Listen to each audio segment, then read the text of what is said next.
The number one myth that Westerners have about this conflict is that Arabs and Jews have been fighting for thousands of years and they're going to continue to fight.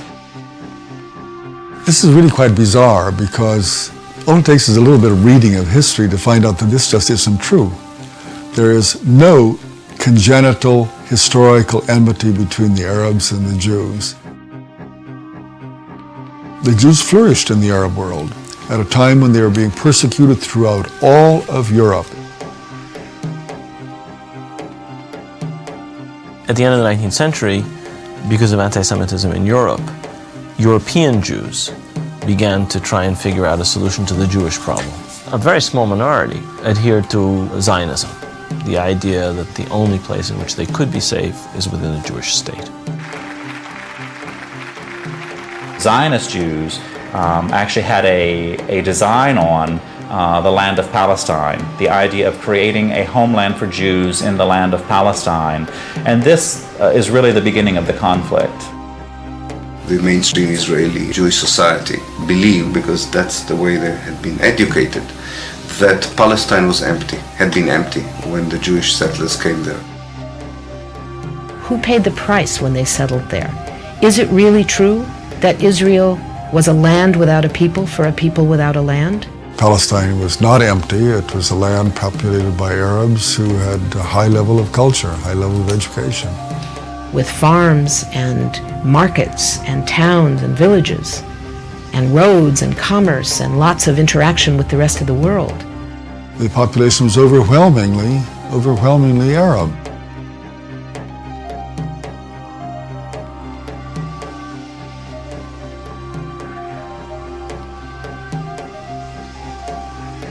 Jewish immigration increased under British rule following World War I, when Britain implemented the Balfour Declaration, promising a Jewish homeland in Palestine.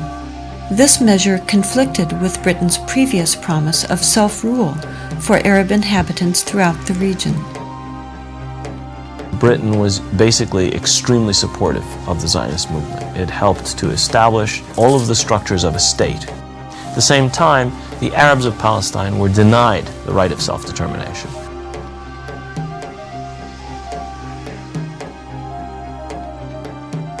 The Palestinians saw a European power decide the future of a non-European territory, in flat disregard of both their presence and wishes.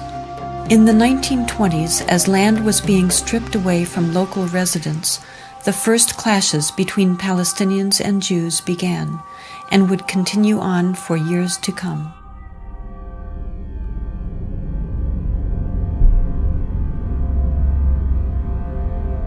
Until the early 1930s, the Jewish population of Palestine remained under 17%.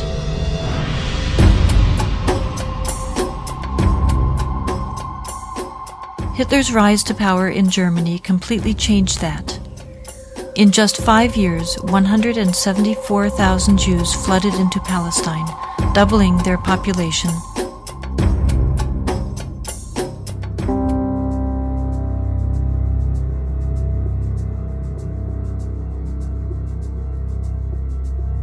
As the world attempted to make amends for the horrors of Nazi genocidal policies, efforts to make Palestine a Jewish homeland increased. The Palestinians, they were not the Nazis. They were not responsible for the Holocaust. But they were the ones who paid the price. In 1947, with the conflict spiraling out of control, Britain decided to turn the problem of Palestine over to the United Nations.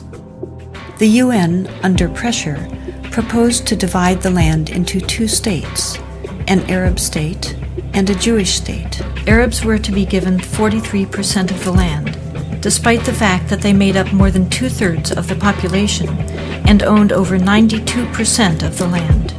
Jews were to be given 56%, although they comprised only 1/3 of the population and owned less than 8% of the total area. Nevertheless, they were given not only most of the land, they were given the most fertile land. Zionist leaders took advantage of their superior military preparation and immediately began occupying major Arab cities in Palestine.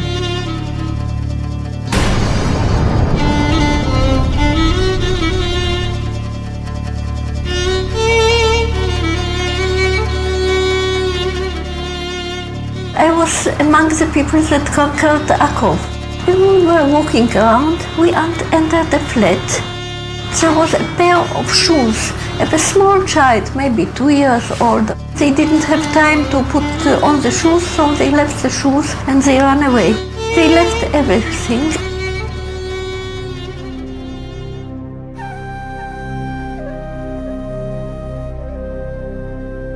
We found out that there was a systematic expulsion of Palestinians, and there was, as I said, there was an ethnic cleansing operation taking place.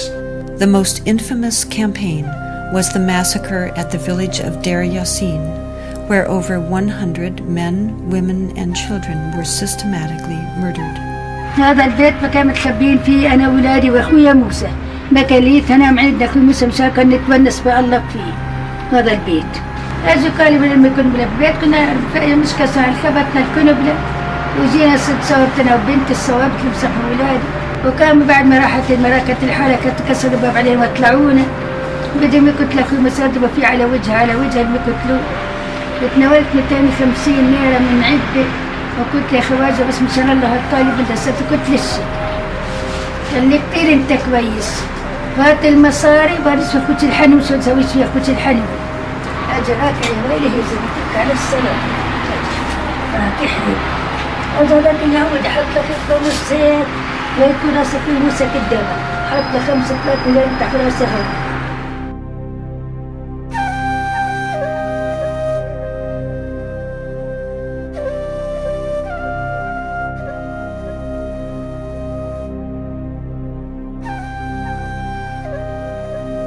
The ruthlessness of the attack on Deir Yassin drove fear and panic into the Palestinian population and led to the flight of unarmed civilians from their homes all over the country.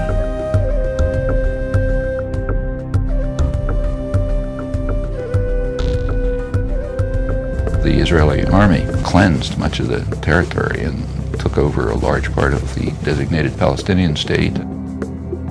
The new state of Israel encompassed 78% of the total land of Palestine. The West Bank came under Jordanian control and the Gaza Strip under Egyptian dominion. Although a truce was declared between Israel and the Arab states, true peace remained elusive, as over 700,000 Palestinian refugees languished in nearby camps, often in sight of homes to which they still held the deeds and a deep desire to return. Most of the deserted and evicted Palestinian villages were erased from upon the earth and were either turned into Jewish settlements or into fertile land. Of the 500 Palestinian villages in what became Israel in 1948, 400 were destroyed. These efforts to destroy the possibility of their returning home were countered by the United Nations, which continues to affirm their human right enshrined in international law and morality to return. A Palestinian who had lost her land or lost his land as the result of the creation of Israel in 1948 cannot come back even for a visit. I can go back to Israel as if I were returning and claim immediate citizenship, having no historic tie, speaking no Hebrew, knowing no one in the country, having no family who ever was there. All that one needs is being Jewish, a religious group like any other.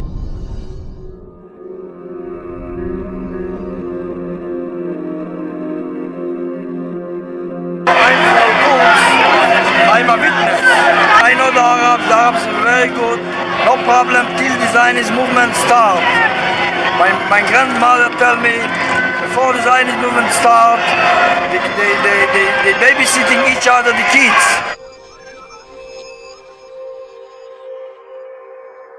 They borrow from both each other like brothers, like brothers. The idea of Zionism to take away the land from the Palestinians, from the Arabs, is starting the whole fighting. Not Arabs the problem, not Jews the problem, not Judaism, not Muslim, only Zionism.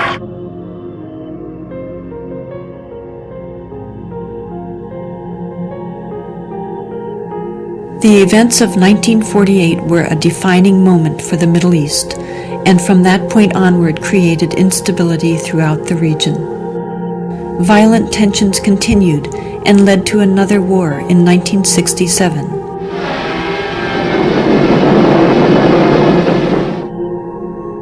In that war, Israel occupied the remainder of historic Palestine, what is known today as the West Bank and Gaza. During the 1967 war, Israel displaced more than 400,000 Palestinians, half of whom were 1948 refugees, displaced for a second time in less than 2 decades. It became clear that the world was not going to address their plight.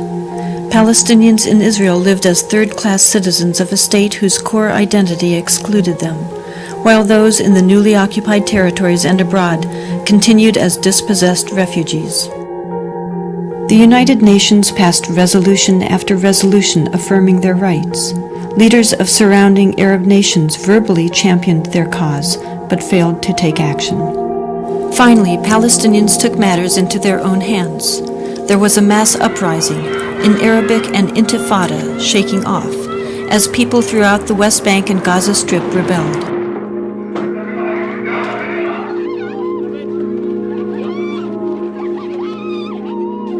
The Israeli government adopted a strategy, in the words of Defense Minister Itzhak Rabin, of might, power, and beatings, which became known as the break the bones strategy.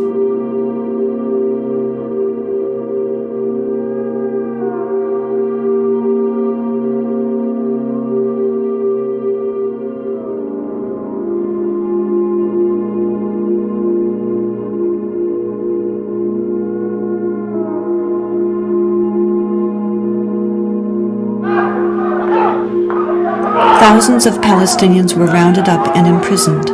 Since 1967, over 400,000. Many were held without any charges whatsoever, under harsh conditions where physical abuse and torture were rampant.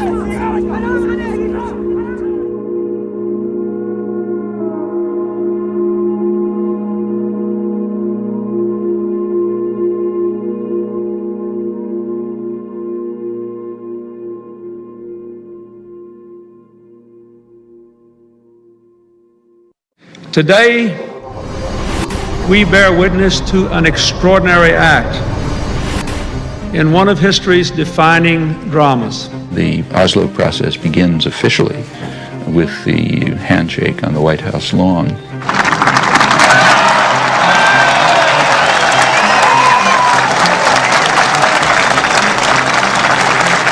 I think the main misconception is the years of Oslo were years of peace. And in that period, when there was supposed to be a peace process underway, in fact, the daily lives of Palestinians throughout the occupied territories got worse and worse and worse. The reality, and I saw it with my own eyes, that this was a new form of Israeli domination over Palestinians. Economic and social rights, which are rights to health, education, work, etc. These areas are the areas that declined the worst for the majority of Palestinians, almost all Palestinians. All the economic indicators turned for the worse under Oslo during this peace process. Moreover, Israeli settlements have continued to expand throughout that period.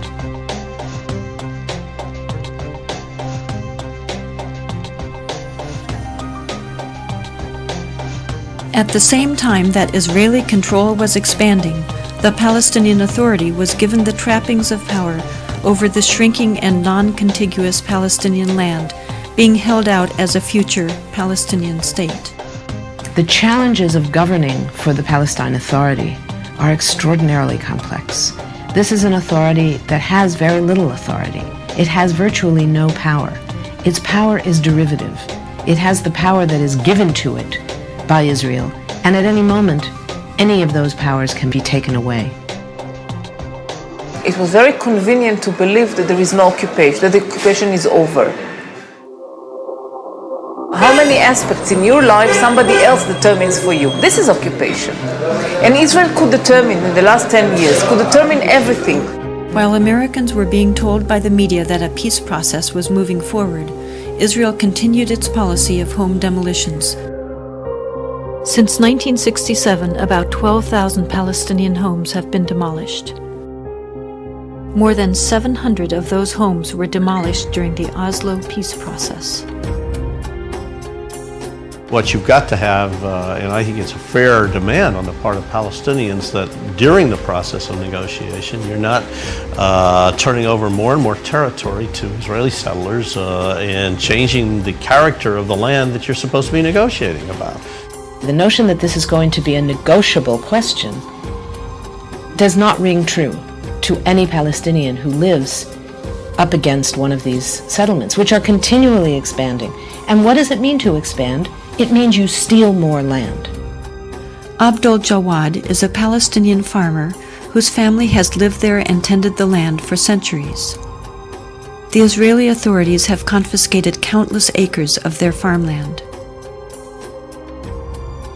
شوف الشجر اللي كان ما أحلى اللي كان موجود هون.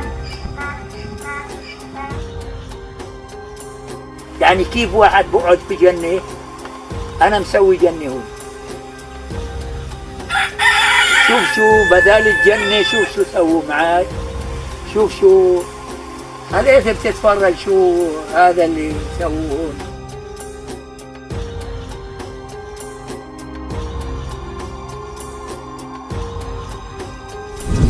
شوف الأشجار كيف بيطلعوا من تحت الحجار. شايف كيف يطلع الأشجار من تحت الحجار. مش حرام هذا يبقى بدل ما يقعد بني آدم اللي بيقول الله، مش حرام هذا يقعد بداله حجر زي هذا. هذه معيشتنا، لا إنا لا برا ولا بحرا ولا جو، هذه المعيشة تاعنا وبنستنى لطف الله. شو نعمل؟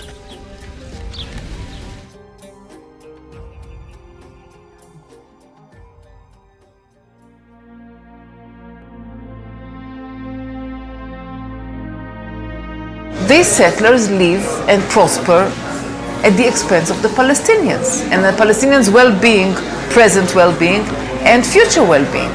And they don't see this horrible disproportionate allocation of resources where Jewish settlers get water and electricity and gas, garbage pickup, all kinds of things that their Palestinian neighbors don't get because of the military occupation. هذيك المنطقة منطقة بين نعيم ممنوعة تجي علينا. هذول الدور شوف يعني في واحد شوف يعني واحد بحوث في قلب الدور من العرب ولا واحد بحوث من العرب موجود هناك. هذه السيارة يعني لو ما إسرائيلية بعدوهاش. They lost the middle of the valley for a bypass road, which is now an Israeli-only bypass road. They can't drive on it to go to their homes. The thing is extremely ugly to watch. I mean, this is just day-to-day life. I'm not talking about the fighting here. I mean, you walk through Hebron, an Arab city, 100,000 Arabs, a couple hundred Jews, settlers walking around with rifles, looking as if they own the place. Settlers can go in a Palestinian village and burn the fields there, destroy the house, hit Palestinians, even shoot Palestinians. Several of the women have been beaten by settlers on different occasions. In each of those cases, we were just being a nonviolent presence on the street, observing when settlers were acting out, and they just attacked different ones of us. والله يا عمي قد ما نحكي لكم جزء من اللي بنشوفه. The Israeli government is not doing anything to try and stop the settlers from violating Palestinian rights.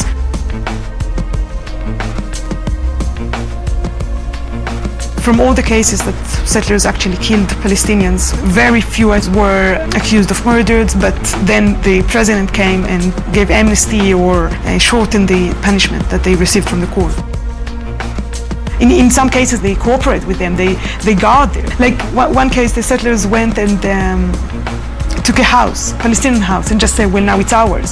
So the border police stood down there to protect them because the Palestinians were angry. So the border police just stood there and protected the settlers instead of course, arresting them, just saying it's illegal. The bottom line is to make things so difficult for the Palestinians that anybody that wants a future for their children, anybody that wants to get ahead in life, anybody that wants a normal life will leave.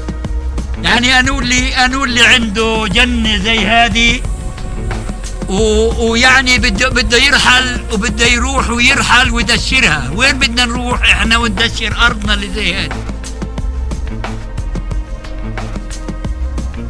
The Jabir family continues to live under constant harassment.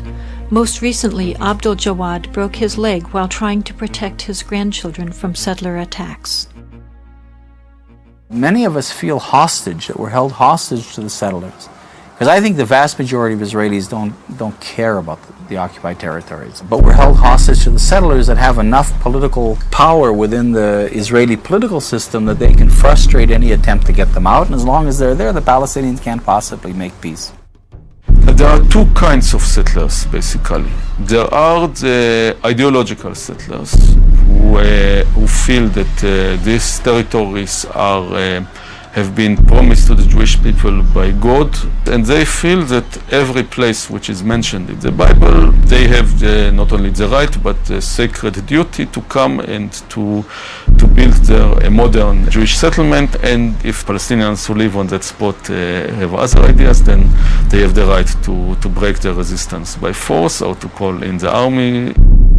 And the other kind, which are the more majority of the settlers, are in fact ordinary Israelis who came there simply because the government was offering them very cheap housing. When you go to live there, then most of the money you get is a government loan, and if you stay there for 10 years, then you don't have to pay back the loan.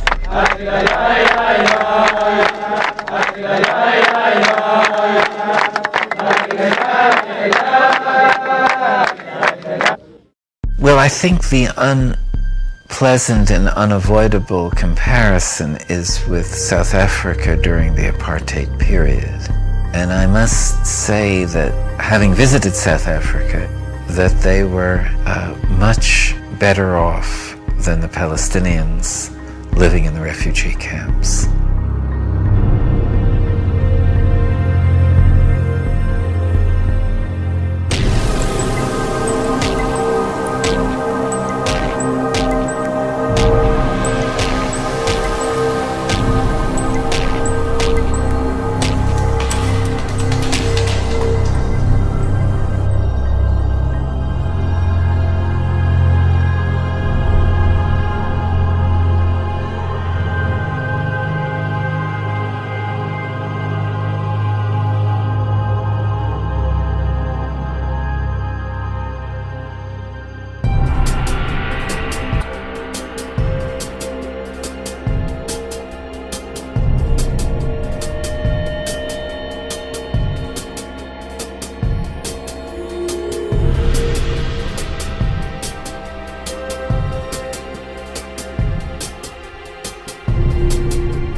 We went to jail because it was impossible to sit still while the obscenity of the apartheid system was being imposed on our people.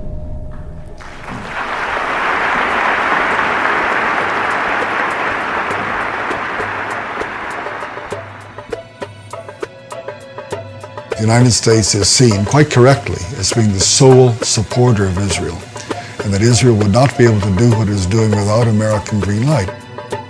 The U.S.-Israeli relationship is really unique on Capitol Hill. In my 22 years that I served there was never a moment when there was really a debate about U.S. policy in the Middle East. It was always, what does Israel want? And almost always, Congress gave them exactly what they wanted without any debate, without any amendments being considered. This type policy exists as a result of a number of factors. First of all, there is the U.S. lobby for Israel, AIPAC, American-Israeli Public Affairs Committee. It has multi-million-dollar budget. It has a highly professional group of people working on Capitol Hill. They know the legislative process, they know the personalities, and therefore advance what's best for the state of Israel. Congress seems to think that if you oppose what Israel wants, you'll be defeated in the next election.